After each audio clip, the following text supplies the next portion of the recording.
Well, what's up, blade lovers? Hope you guys are doing well. I'm coming at you from Lake Havasu, Arizona, hanging out here with the fam. It's beautiful.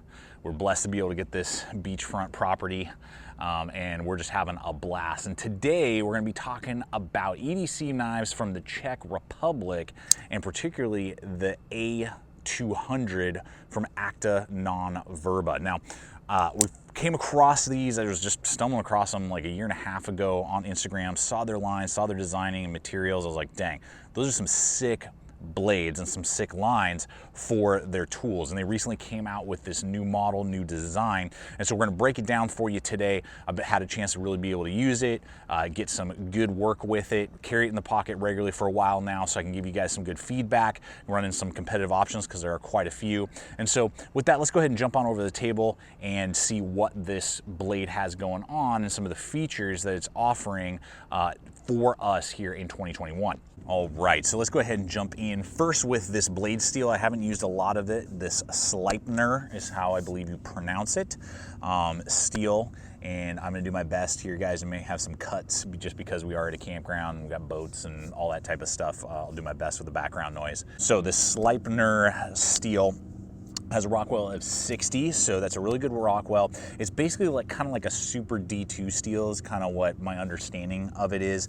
Very tough, not as brittle as D2 from what I've read, what I've seen. Very good edge retention, and you're gonna get good performance out of this type of steel. Now this has a black coating on it. It's wearing really well. I've used it quite a bit and I'm not really seeing a lot of wear, just a little bit of fading on this. Now the cool thing is that from handle to tip, cutting edge, we're looking at 3.5 inches overall, so 3.5 inches on the dot, and then we're looking at maximum thickness back there by those thumb studs of 0.12, so an eighth of an inch thick, and then tapers very slowly to the tip. So that means you're gonna get strength throughout the entire design. Like, it doesn't taper super fast, and then you can get like this fingernail thin tip here. So you get a pretty good tip. You got that real cool swedge going down and then letting it flare back out to reinforce that tip a little bit. Very high flat grind. Basically doesn't transition until after the words etched in here with the steel and then Czech Republic. So you're almost getting a full flat. It's not a full flat, but it's almost. You're gonna get quite a good amount of slicing out of the tool, and there was good edge geometry from everything that I used and saw. It really performs well. Gonna be good against all the type of material, particularly like cardboard and food prep. You can do a lot with this because of the very high grind and the thinness of an eighth of an inch thick. You know, they didn't overbuild it. I'm doing another blade right now. This is 0.16, you know, so it's very thick, beefy. It's full flat, but it's just a beefy knife, you know, and so in a pocket knife, I like that, and the fact that they kept the thickness all the way through to the tip really helps with its, you know, strength and durability in that way. From edge to spine, we're looking at an inch. So you're getting this really cool profile. I love the blacked out finish. And then just that swedge kind of coming down and angling down and then reinforcing the tip. Very, very cool design.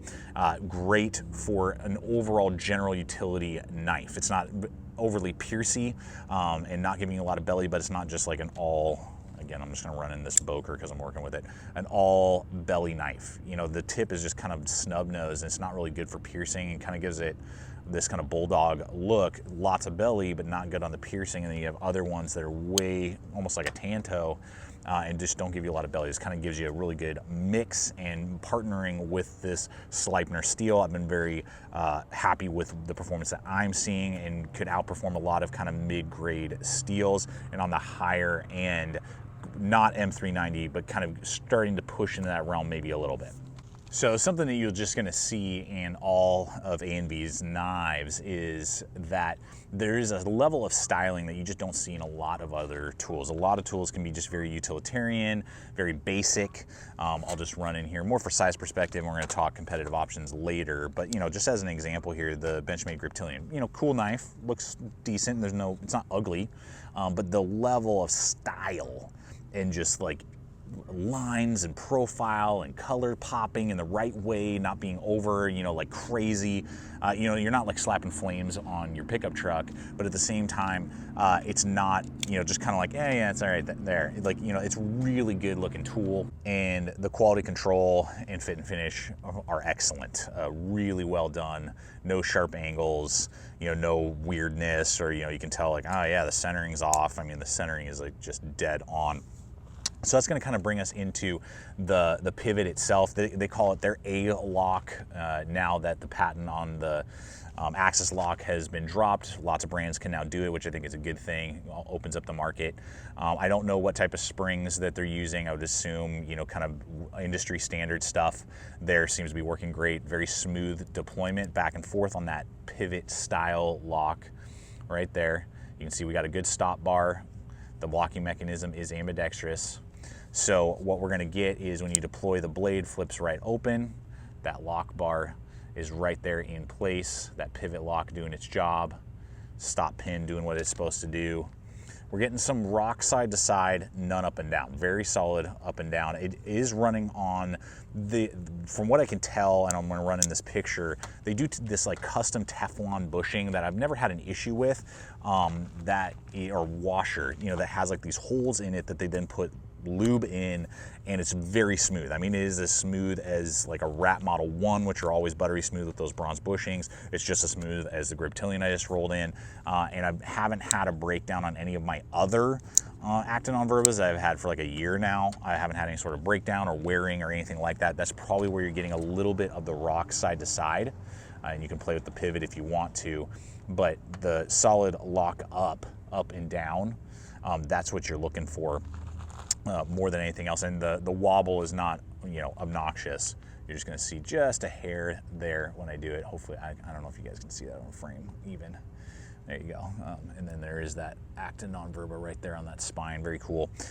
So very, you know, standard what you would see with the lockup, the mechanism. I love it how you can pull it back, whip the tool open. Trying to do it all in frame here for you guys, and then whip it back into place. You can easily do that.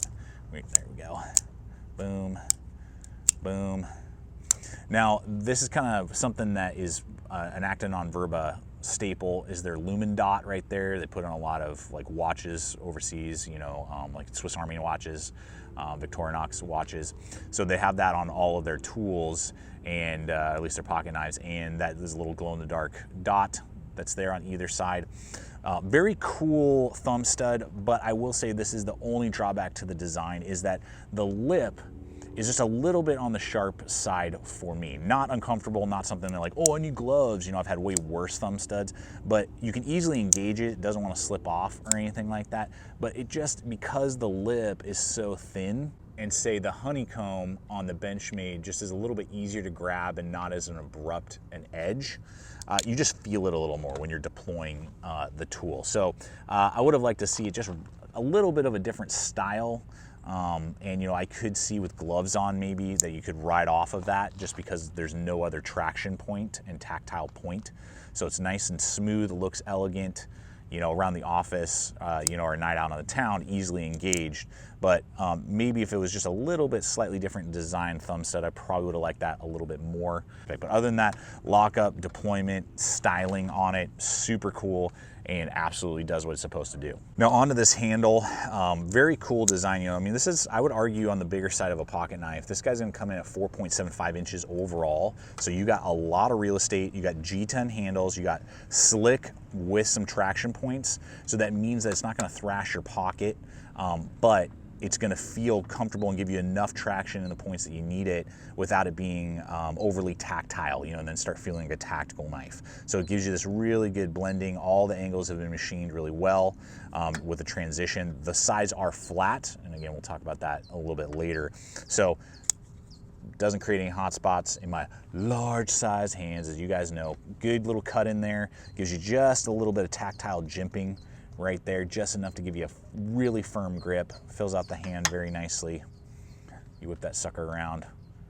I mean, you got some good traction points there, and again, zero hot spots. I would just say it's more of just a squared design.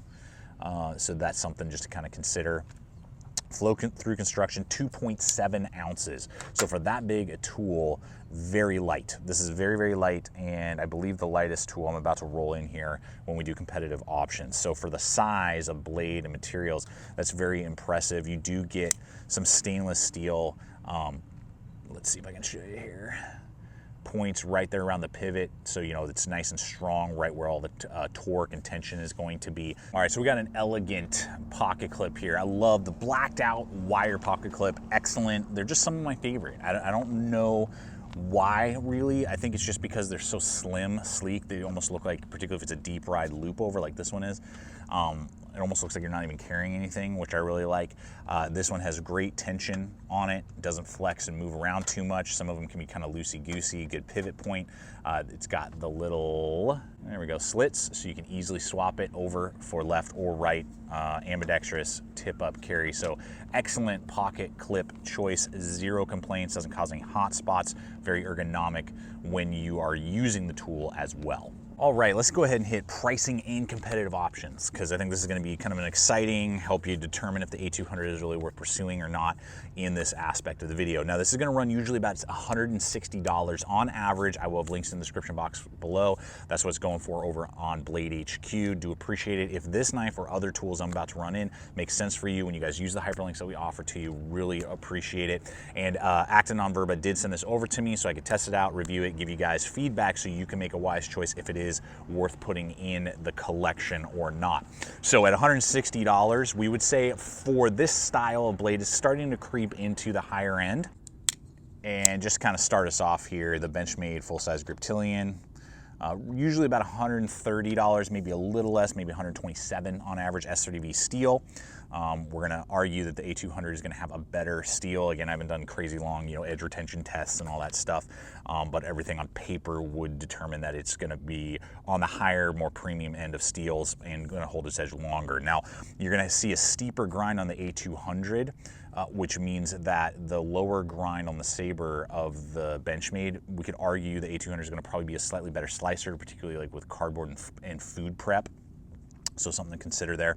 And then what you'll see also is that the Griptilian just has kind of a beefier, fuller, it is a heavier overall pocket knife by about an ounce. So that's something to kind of consider, more rounded, whereas the A200 is a little bit lighter, slimmer, and a little blockier. You're gonna get that deep ride loop over pocket clip as well. So it's gonna ride a little bit deeper, even though you can get loop over pocket clips from Benchmade. If you just reach out to them, they're able to do that. So about 30 bucks less, you can get yourself a USA made Benchmade. And then we'll have here also American made. Actually, all three that we're gonna look at are gonna be American made today. So this is the Mosejjaw from Gerber. This will run you about 100 to 110, S30V steel again. So again, we're gonna say that the A200 is gonna have a better edge retention, but full flat on this guy. So these are gonna be very competitive in like food prep and slicing capability, a little bit longer blade on the A200, and you are gonna have a loop over, very similar, and it's ambidextrous like that. And the main thing that I noticed between the two is gonna be quality of fit and finish. The A200 definitely has a higher quality of fit and finish and attention to detail than the Gerber does. The Gerber just has kind of some sharp angles here and there, like on the locking mechanism aspect. There are just some little things here and there that you kind of notice that you just tell the A200 has a better quality control, fit and finish over the Gerber, but I mean, that's gonna be, let's say 50 bucks less. Well, there you have it, guys. I hope that this video has been fun and entertaining, showing you what the A200 has going on, what it is offering. And for me, what I would say is if you're looking for something that's kind of out of the realm of basic, meaning like a Griptilian or the Mosejjaw, those are very similar and they're very good knives, but they're not gonna have this next level of like style and a little bit better steel. And you're not gonna be getting into like the $200 range that sometimes Benchmade will crawl into and some Spydercos will start going into. You're gonna be able to save a little bit of money, but you're still getting an upgrade on the steel and you're getting some really cool accent points so that when you pull it out, you're getting a good blade that's gonna perform, but you're getting a level of uniqueness and styling that you don't get with a lot of the basic Mosejjaws and Benchmade Griptilians and those type of things. So it's this nice healthy blend, I think, with some really excellent styling as well. So that's my take on the tool. I look forward to reading your guys' comments, and I'll do my best to answer any questions that you guys may have, and I look forward to just seeing what you guys think of the A200 from ANV Knives out of the Czech Republic. And until next time, guys, I invite you to check out the other video popping up. I invite you to subscribe, become part of the GT family that we have over here, growing all the time, putting up content like this all the time. And until the next time, that's a lot of times right there, always remember, stay equipped, stay prepared, and we'll see you out there.